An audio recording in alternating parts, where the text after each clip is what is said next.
Buenos días para todos, gusto saludarlos. Definitivamente estamos a la espera del contacto con Daniel Martínez, que está en Turín. Con él vamos a conversar de esta pandemia, de esto tan difícil, tan duro que estamos viviendo.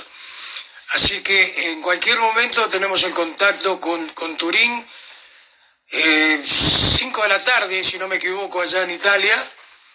Y bueno, vamos a ver qué nos cuenta Daniel con respecto a este tema. Les digo así brevemente que Daniel Martínez es corresponsal de ESPN en Italia. Yo tuve la oportunidad de conocerlo en el año 1989, cuando se me ocurrió ir a Argentina a transmitir la final de la Supercopa entre Independiente y Boca Juniors. Y justamente Dani trabajaba con Víctor Hugo Morales. Cabina, comentarista, equipos técnicos, móvil y una transmisión estupenda, ¿no? La única radio ecuatoriana que estuvo en ese partido, en una época donde todavía no teníamos las ventajas de hoy día en telecomunicaciones, era una comunicación radial, pero lo importante es que le transmitimos a todo el país un partido interesante en aquella época. Me acuerdo que jugaba el Pepo Morales, que jugaba Insúa, Alfaro Moreno, Marangoni, jugadores importantes. Esa Supercopa es un torneo que se va a reeditar, o se piensa reeditar, en donde intervienen los campeones de Copa Libertadores de América. Después, en el 2000, circunstancialmente yo subí a la Eurocopa en Holanda y lo encontré a Dani en el Arena Estadio del Ajax. Estuvimos en la cafetería, desayunamos juntos, hicimos una nota. Y bueno, de ahí solamente contacto telefónico. Así que eso quería contarle para que tengan una idea quién es Daniel Martínez. Él es argentino y tiene muchos años viviendo en Italia y trabajando para ESPN.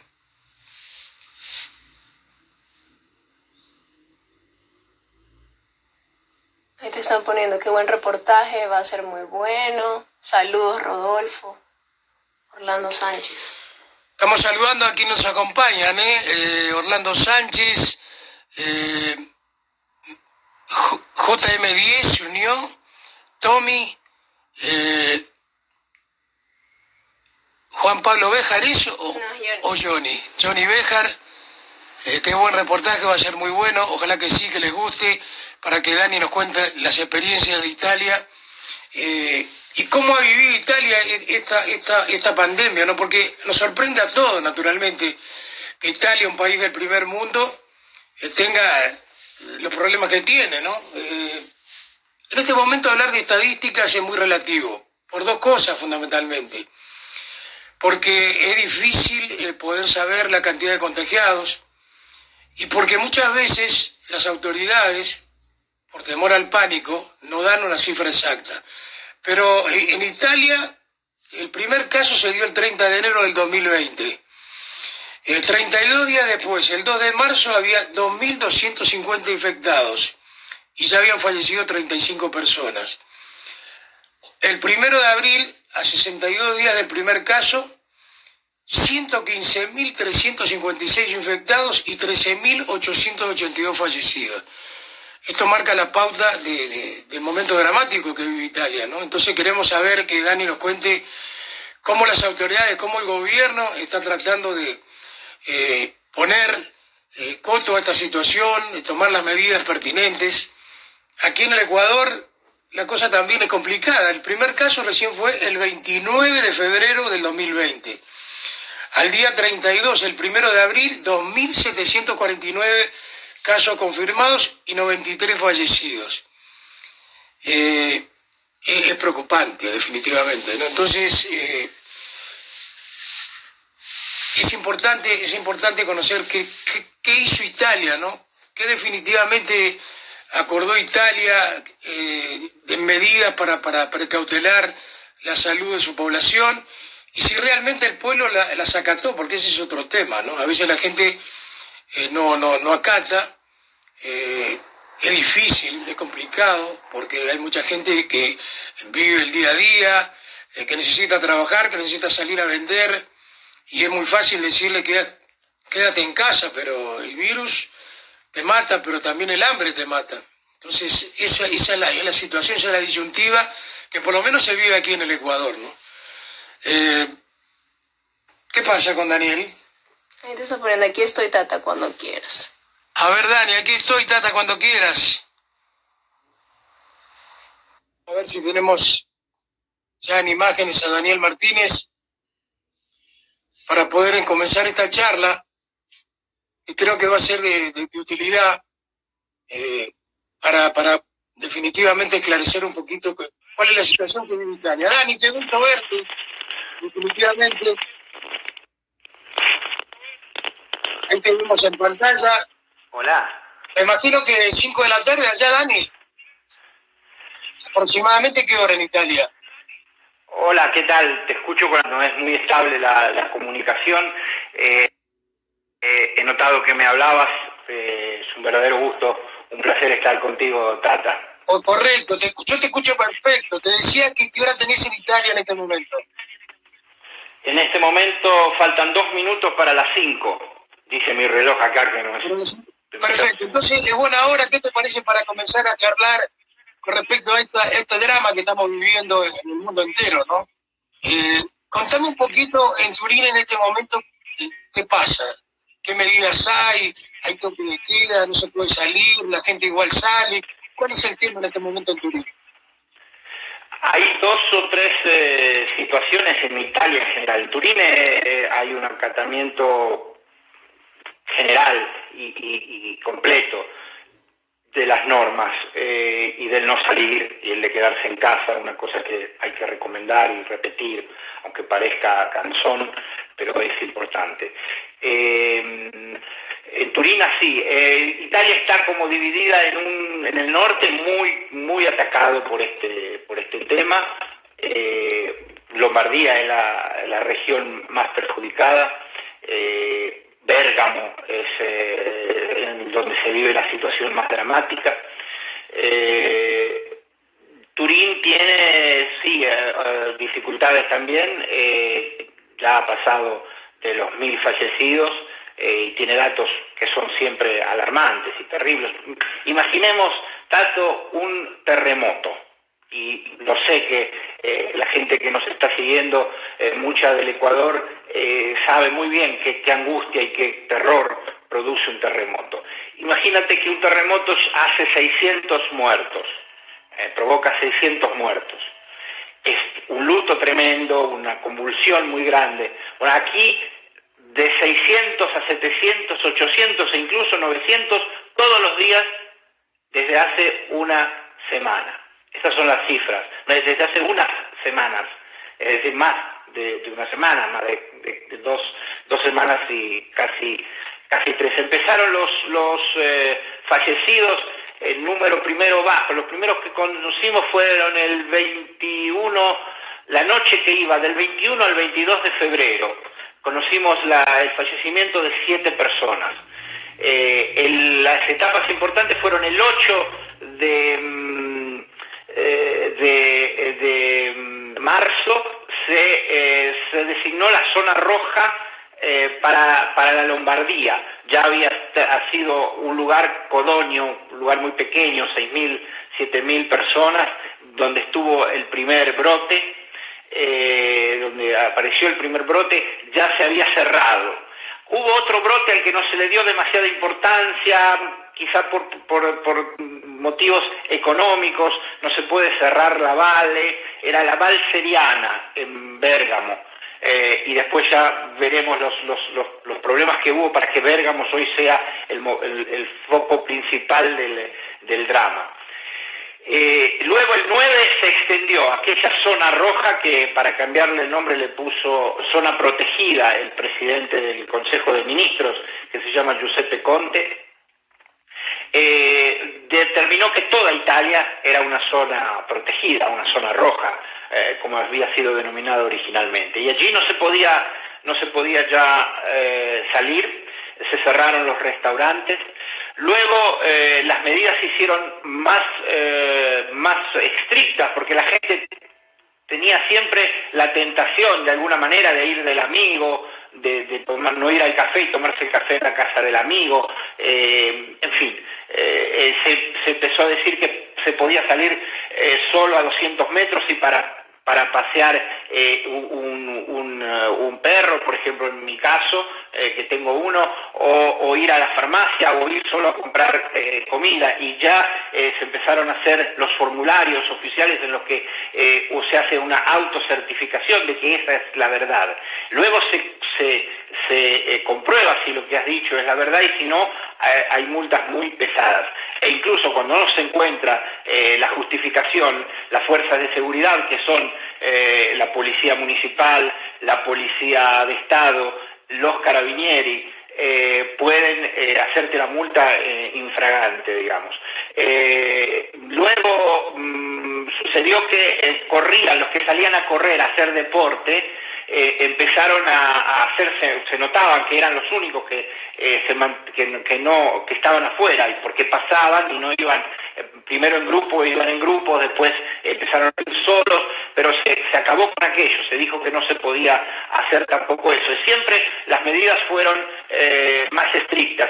Se dieron 2 fechas grandes como puntos de llegada desde aquel 9 de marzo del que te estoy hablando. Una fue el 25 de marzo para los ejercicios comerciales.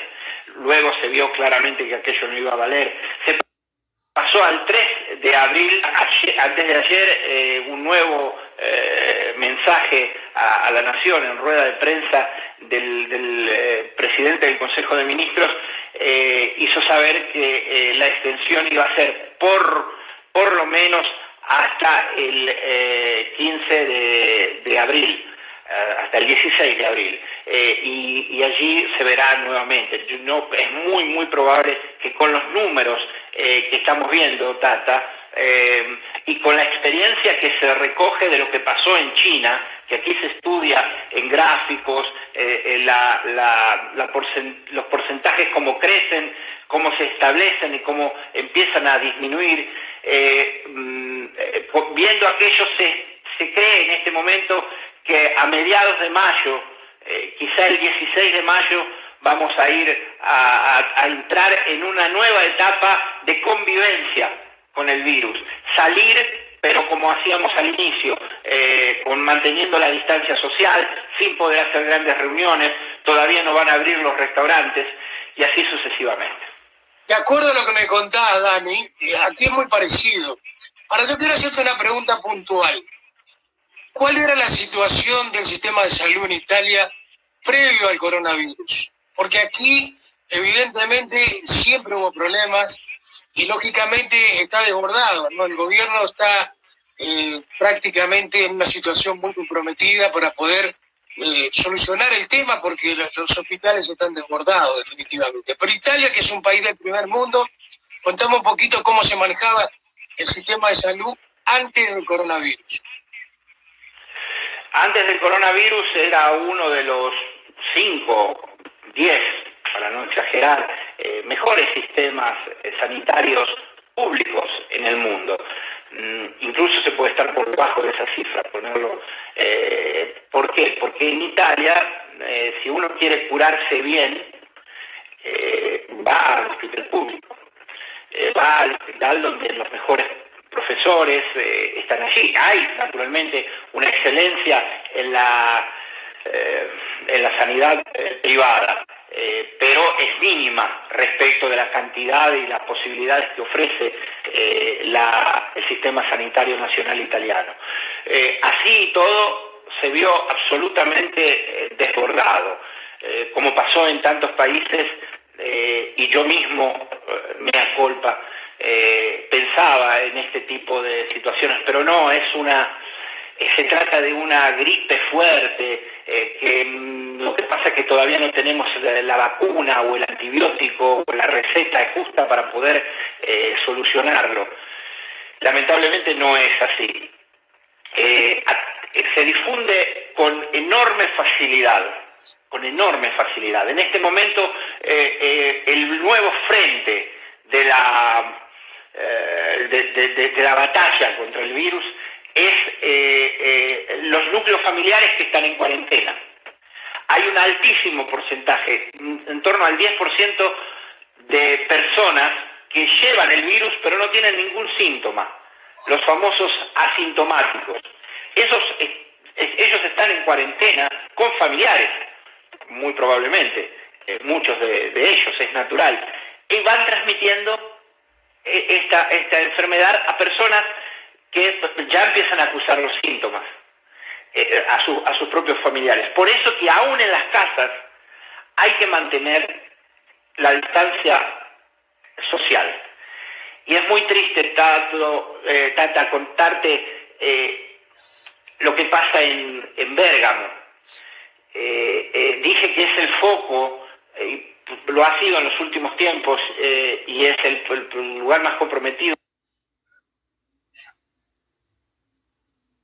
Y una angustia y un duelo terrible el que se vive en este tipo de enfermedad, porque se muere solo, el enfermo va al hospital y nadie lo puede visitar mientras está padeciendo, fallece y nadie lo puede acompañar, los familiares no se pueden abrazar, no pueden celebrar el funeral, no pueden acompañarlo a la tumba, lo acompañan personas completamente vestidas de blanco, con mascarilla, con protección, porque si no tomarían el virus, y en Bérgamo ha colapsado de manera brutal. Si quieres después te doy alguna motivación de la que he sentido aquí, de las que obviamente son plausibles para esta situación. Pero lo que sucede es que cada 2-3 días una caravana por la noche en general, para que sea menos impactante, una caravana de casi un centenar de camiones militares se llevan los féretros solos hacia otras localidades en torno a Bérgamo para poder, porque no dan más abasto el crematorio ni el cementerio, ni los cementerios que hay en ese municipio. Y entonces tienen que alejarse, tienen que buscar alternativas. Y esto te eriza la piel, ver este sufrimiento, la gente que no puede despedirse, la gente que sigue estando aislada, la gente que no se puede tocar. Es un enemigo terrible al que nos han pedido combatir de una sola manera, estando en casa. Y decía la otra vez en otro contacto que es la primera vez en la historia, Tata, que nos piden que para salvarnos a nosotros, para salvar a nuestros seres queridos, para salvar a nuestro país, para salvar al mundo, tengamos que quedarnos en casa a mirarnos el ombligo. Es lo mínimo que podemos hacer. Es la primera vez en la historia que nos piden tan poco sacrificio. En otras épocas, para defender este tipo de cosas, había que ir a la trinchera, había que ir a matar a alguien de tu misma edad con un uniforme distinto, de tu misma edad y con tus mismos sueños probablemente. Hoy no nos piden esto. Es un enemigo invisible, terrible, súbdolo, pero que se puede combatir quedándose en casa, alejándose por un tiempo de los seres queridos, tomando medidas cuando compran la comida, no tocar las cosas como si nada sucediese, limpiarlas, ir con guantes, llegar a la casa, quitarse esos guantes, quitarse la ropa y darse una ducha, lavarse las manos de continuo, tener alcohol para higienizarse. Esta es la batalla que nos están pidiendo. No es tan grave, tenemos que poder hacerlo, todos, aquí en Italia y allí en Ecuador y en cualquier parte del mundo. Dani, te cuento algo, lo que tú me estás diciendo es un retrato vivo de lo que estamos viviendo aquí en Guayaquil. Guayaquil es la ciudad, el Guayas es la provincia que tiene más casos, y eso que tú contabas es lo que estamos viviendo aquí definitivamente. Quiero decirle a la gente que nos pregunta que estamos conversando contigo, Daniel, corresponsal de ESPN, argentino, viviendo en Turín, en Italia. Y yo decía en el inicio, cuando todavía no estábamos en contacto, que nos conocimos en 1989, cuando a mí se me ocurrió ir a transmitir la Supercopa, la final, entre Independiente y Boca allá en Avellaneda. Tú trabajabas con Víctor Hugo, y bueno, la atención fue brutal, ahí te conocí, nos dieron definitivamente cabina, un técnico, la móvil, un comentarista, la pasamos estupendo y hicimos un trabajo realmente muy lindo porque fue la única radio que definitivamente estuvo transmitiendo en aquella época donde todavía las comunicaciones, donde no había celular, es decir, fue muy bonito. Después nos encontramos, si te acordás, en el 2000 en el Estadio Arena, en la Eurocopa, en Holanda, nos juntos, hicimos una nota, y bueno, ahora tenemos contacto telefónico. ¿No? Eso para que la gente de aquí nos pregunta, conozca cómo nació esta amistad y esta posibilidad. Yo te agradezco tu generosidad, tu tiempo. Yo te agradezco, Tata. Yo te agradezco yo. Correcto. Dani, definitivamente, aquí yo digo que en estos momentos tenemos que estar muy unidos, todos unidos para pelear contra, como tú decías, un enemigo desconocido. Esta es la Tercera Guerra Mundial y algo que se anunció hace algunos, yo me acuerdo que hace algún tiempo hablaban de que la Tercera Guerra Mundial iba a ser una guerra viral. Y eso es lo que uno dice, bueno, pero ¿qué pasó? ¿Alguien provocó esto? ¿Fue casualidad esto del virus? ¿Qué teorías se manejan en Italia con respecto a responsables de esta situación? No, se descarta y francamente habría que creer a pie juntilla a esta versión porque están estudiando el DNA, no es el DNA, pero para graficarlo, el DNA del virus. Lo están estudiando en Alemania, lo están estudiando en Italia, lo están estudiando en Estados Unidos. Muchísimos, como nosotros estamos conectados ahora, muchísimos expertos en la materia están conectados y trabajando en cuerpos internacionales y en cuerpos nacionales. Y se sabe prácticamente todo de este virus. Es una mutación de la familia coronavirus.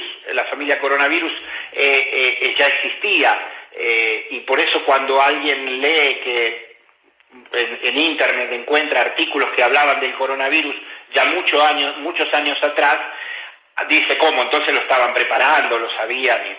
No, la estructura del virus está analizada por todos y es evidente que es una mutación natural, porque las mutaciones hechas por el hombre en laboratorio dejan marcas muy claras.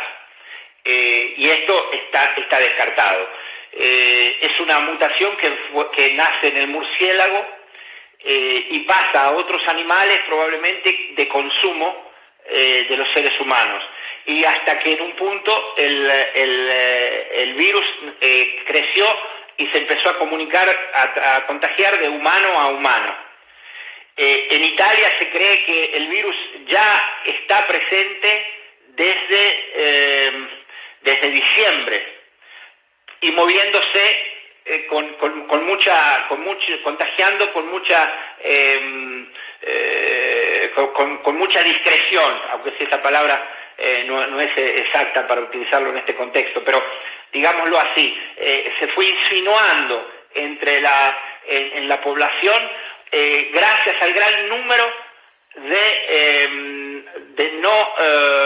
de personas que no presentan síntomas, de los famosos asintomáticos. Y luego se confundía, como era una cosa nueva, no comprobable, se confundía, siendo aquí en diciembre, pleno invierno, se confundía con enfermedades de tipo respiratorias. Por otra parte, este virus provoca tantos fallecimientos y produce tantas víctimas porque no ataca a personas de una edad joven con un organismo fuerte. Lo hace en personas que ya tienen problemas de algún tipo, sobre todo respiratorios, incluso cardíacos. Ataca a este tipo de organismos que ya tienen algún tipo de enfermedad. De hecho, las estadísticas informan aquí en Italia, esta estadística es de unos 4 o 5 días, no la tengo absolutamente actualizada, pero decía allí que se hizo una estadística entre las personas que fallecen con otras enfermedades o solo con el coronavirus, con el COVID-19. Pues bien, las personas que no tienen ninguna otra enfermedad llegan solo al 1,2%. El 98,8% tiene alguna otra enfermedad de los fallecidos. Es decir, que ataca a organismos ya débiles, los ataca definitivamente. A otros organismos tiene casi un 10% de asintomáticos, un 40% prácticamente tiene leves síntomas, justamente como una gripe, un poco de fiebre, y luego ya hay un porcentaje, el otro porcentaje que tiene algunos problemas, otro porcentaje que va hospitalizado y que eso crea el grave problema en general, porque manda en colapso, hace colapsar, como decías, un sistema sanitario con una facilidad enorme. Nadie está preparado para recibir miles y miles de enfermos al mismo tiempo. Y han sido en Italia los hospitales, lamentablemente, el principal foco de contagio. Nació en el hospital de Codogno el primer contagio y han sido, lamentablemente, los hospitales, hay hasta el día de ayer, antes de ayer, 83 muertos entre los médicos y 8.400 y algo, ahora no recuerdo el número exacto, 8.400 operadores sanitarios contagiados. ¿Esto por qué? Porque en el sistema sanitario italiano el médico de familia es la base. Aquí hay una población de una edad alta. Cuando la persona siente que tiene algún poco de fiebre o tos seca o siente algún problema, va de su médico, que generalmente está cerca de su casa, en su barrio, en su zona, y el médico lo atiende no se conocía todas estas precauciones que hoy es evidente que tenemos que tomar, pero no se conocían. Entonces, esas personas que ya van contagiando incluso al médico, pero el médico, si como el tiempo de incubación de la enfermedad es de entre 6 como mínimo y 14 días, 15 como máximo, todo ese tiempo estuvo atendiendo a cientos y cientos de pacientes, personas que ya tienen algún tipo de problema. Y allí es que se ha producido esta explosión y esta progresión enorme de fallecidos, que está llegando ya a las 15.000 personas. Los datos de ayer, aquí a las 6 de la tarde, dentro de unos 40 minutos, la Protección Civil da los números oficiales a los que no siempre podemos creer a pie juntillas, justamente por la cantidad de asintomáticos, porque no todos se hacen el test para poder verificar. En un momento se agotaron los tests, se empezaron a hacer ahora con un número mucho más importante. Por ejemplo, los fallecidos en el día de ayer fueron 760 personas en un día. 13.915 son los fallecidos hasta el día de ayer en total. Esa es la situación aquí, Tata. Verdaderamente se me hace difícil encontrar las palabras para poder explicarles cuánto es difícil y sobre todo cuánto miedo me da por otros lugares en nuestra Latinoamérica querida, entrañable, en la que siento que estamos menos preparados a nivel sanitario para enfrentar una cosa tan terrible. A eso, Dani, quería apuntar, porque lo que tú me contabas con respecto a las medidas que tomó Italia son similares a las de acá. Aquí, lamentablemente, al gobierno se lo critica tremendamente en una situación completamente distinta a la de Italia. Tú me decías que el sistema de salud de Italia era perfecto, aquí siempre fue deficiente. Aparte, el tema económico, este es un país que está endeudado, que está vivió 10 años tremendos. Entonces, contame un poquito la respuesta de la gente en Italia con respecto a las medidas. Hay críticas al gobierno, hay gente que sostiene que no se tomaron las medidas en el momento adecuado, que no fueron las reales, porque te vuelvo a repetir, aquí en el Ecuador se tomaron las mismas medidas que tú me estás contando, se tomaron en Italia. Aquí hubo críticas al inicio, muchas, ahora han bajado. Yo creo que muchos, y he hecho mi mea culpa, de que pensábamos que esto era una cosa distinta.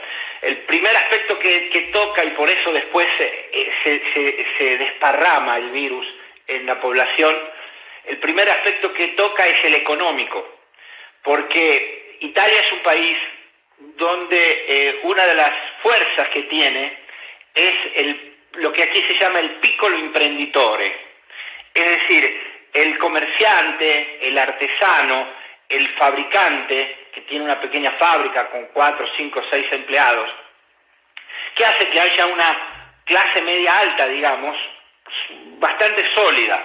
Por lo menos esa ha sido siempre la tradición en Italia, aunque si las distintas crisis económicas de los últimos tiempos ha hecho que esto también cambie y aquí también se sufra la crisis. En aquel momento se decía, pero así nos están matando a nosotros, los piccoli imprenditori, los pequeños empresarios. Entonces no podemos cerrar el país. Inclusive autoridades de la Lombardía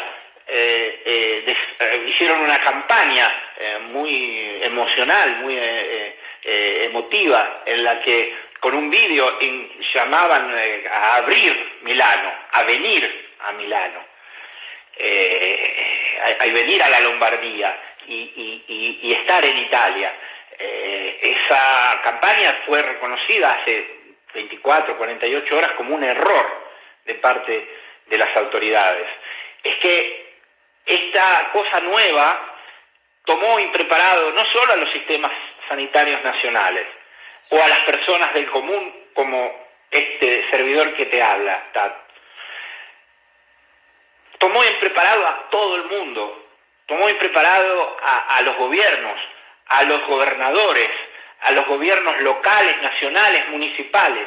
Aquí hay una locura por las mascarillas que utilizamos para poder ir a comprar al mercado, a la farmacia.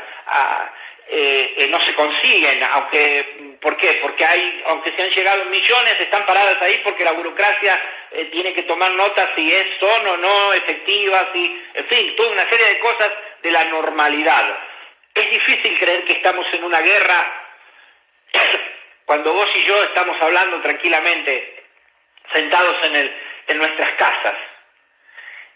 Pero estamos en una guerra y hay que pensar como si estuviéramos en una guerra, donde la burocracia tiene que ser cero y las decisiones tienen que ser rápidas.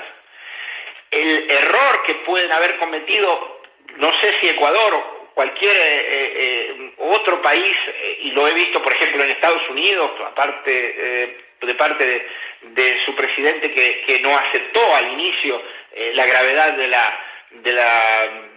la pandemia, o en Inglaterra, que habían pensado inicialmente, bueno, nos contagiamos el 50%, somos inmunes, pero defendemos la economía. Aquí no se puede defender una economía en la guerra cuando están muriendo miles de personas. No se puede. Lo está sucediendo ahora en España. Hoy España está prácticamente por superar a Italia y tiene 40 millones de habitantes contra 60 que tiene Italia. O sea que en los números ya la ha superado. Es más grave en España. Y tuvieron el tiempo de ver qué era lo que sucedía en Italia. Y este puede ser el error de algunos gobiernos que, como todos, fueron tomados impreparados, fueron sorprendidos por este virus, por esta pandemia, que no abrieron los ojos, e incluso Italia creo haberlo hecho, no abrieron los ojos a lo que sucedía en otro lado, a lo que sucedía en China. Dijo un gobernador, el gobernador del Véneto, ya sabemos, dijo, que comen ratas y serpientes vivos, una cosa que no está ni en cielo ni en tierra. Era una manera para decir, no, a nosotros no nos va a pasar, nosotros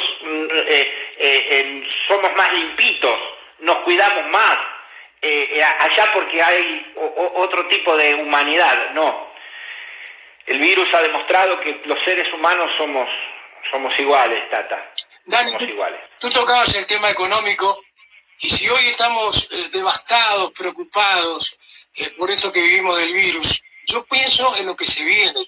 ¿Qué va a pasar en el mundo? Porque industrias cerradas, otras trabajando a media llave, países devastados económicamente como el nuestro, la tiene Ecuador, país endeudado, con dificultades tremendas. ¿Qué va a pasar después de que se pueda solucionar este tema de la pandemia, ¿no? A nivel mundial, ¿cómo va a reaccionar el mercado? ¿Cuál va a ser el futuro del mundo? Claro que es difícil responderte con certeza a tu pregunta. Tendría que ser una persona que tiene visiones hacia el futuro.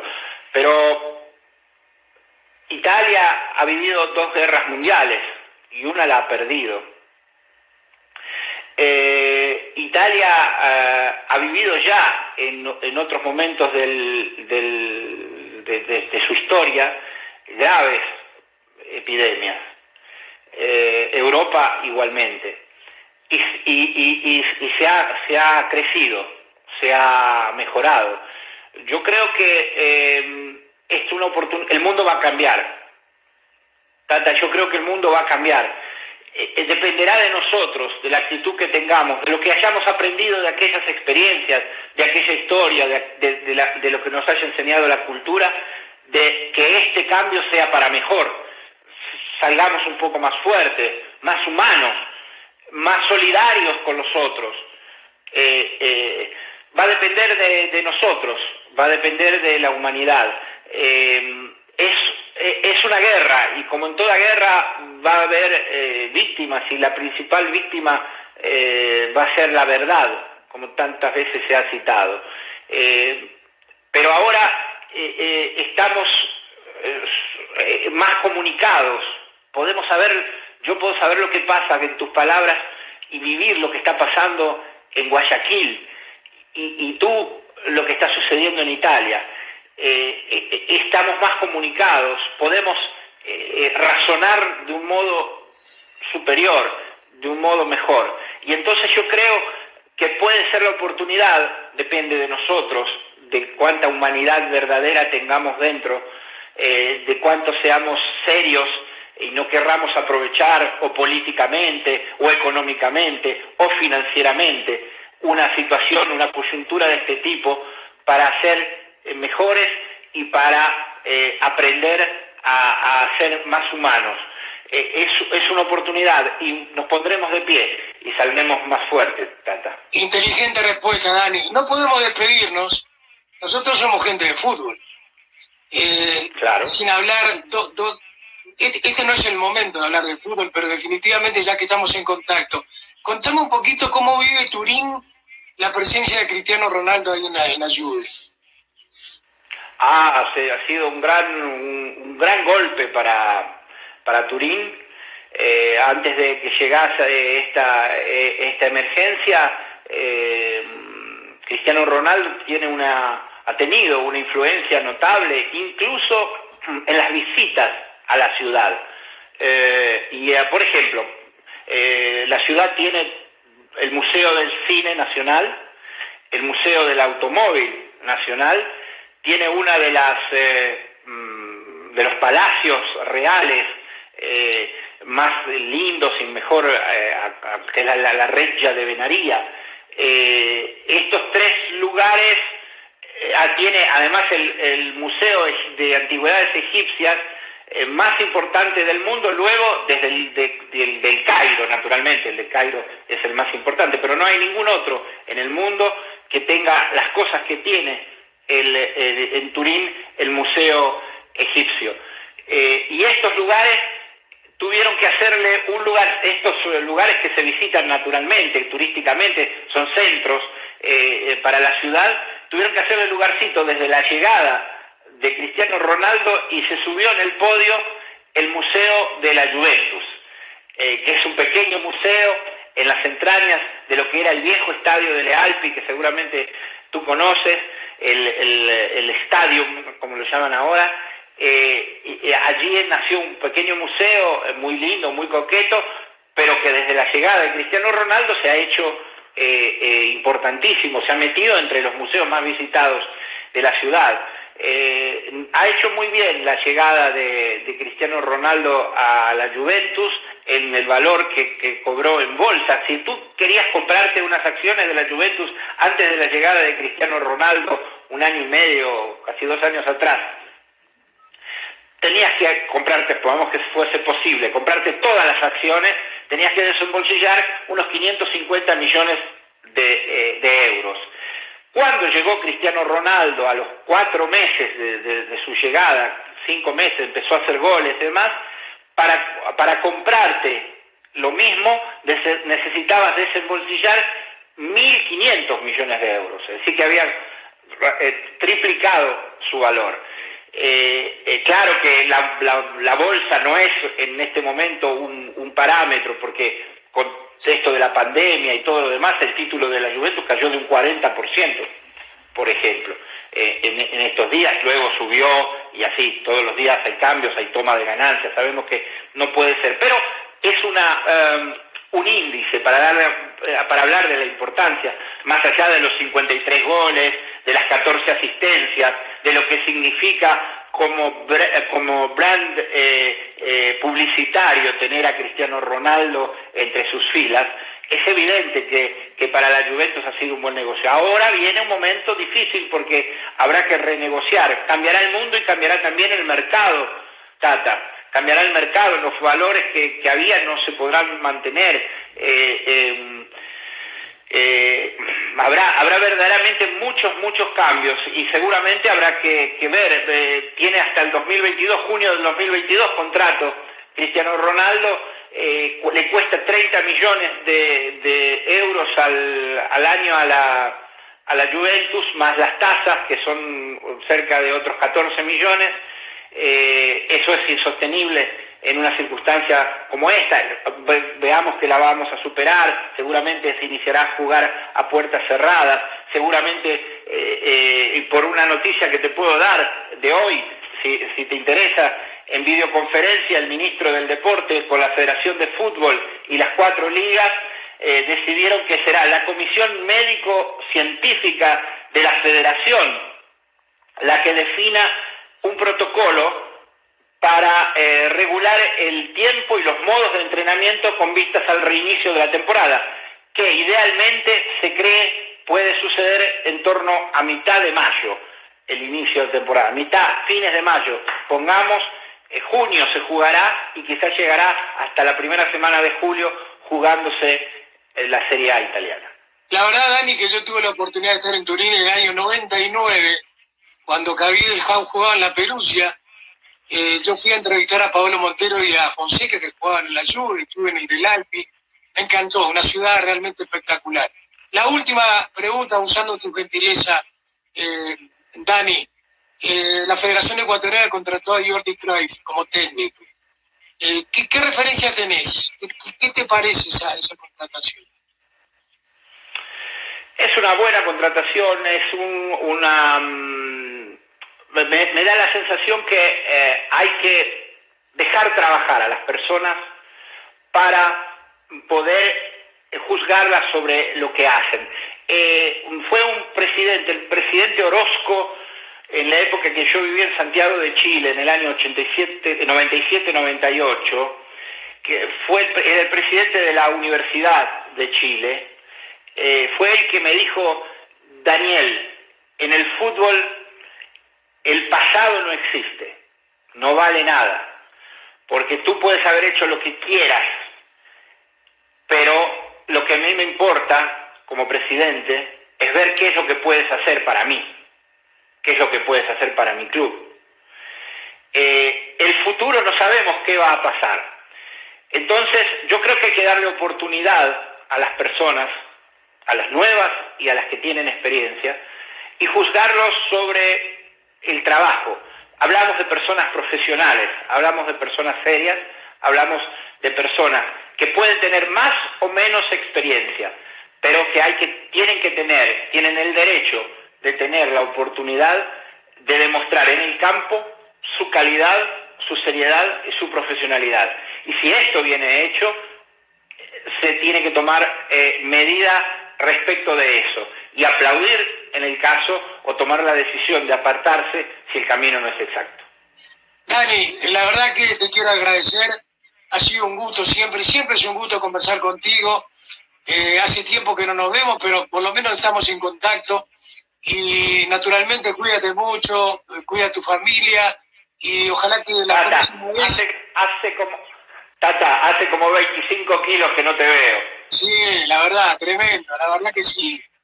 Bueno, en definitiva, un abrazo grande, cuídate mucho y ojalá que la próxima vez que estemos en contacto, ya sea con otro panorama, ¿no? con otra situación.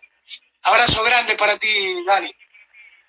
Gracias a vos, Tata, a todos los que nos han escuchado y a todos los que siempre nos soportan y nos permiten el privilegio de una profesión magnífica en la que uno va por el mundo, generalmente contando alegrías, hazañas deportivas, abrazos y al máximo alguna tristeza, alguna pálida, pero que en realidad es un trabajo magnífico.